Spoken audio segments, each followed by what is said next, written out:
एक भव्य हवेली के भोजन कक्ष में पॉलिश किए गए चांदी और सावधानी से व्यवस्थित महंगी व्यंजनों पर नरम रोशनी चमकती है।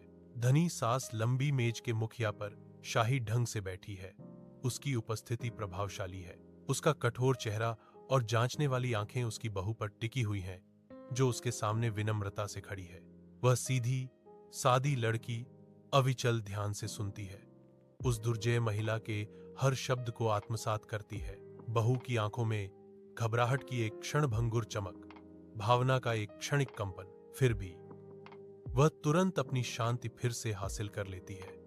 जांच के बावजूद एक शांत और अडिग व्यवहार बनाए रखती है। देर रात की रसोई की शांति में बहू थकी होने के बावजूद अपने खाना पकाने में एक शांत लय पाती है। अचानक सास प्रकट होती है और इस दृश्य को देखकर उनके आमतौर पर सतर्क भाव में आश्चर्य की एक झलक दिखाई देती है। बहू एक गर्मजोशी भरी मुस्कान और एक कप चाय पेश करती है, एक खामोश इशारा जो भावनात्मक दूरी को पाटता है।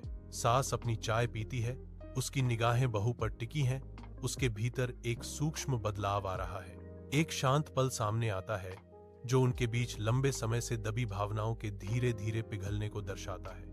धूप से सराबोर बगीचे में सास गहन शांति और खुशी बिखेरती है।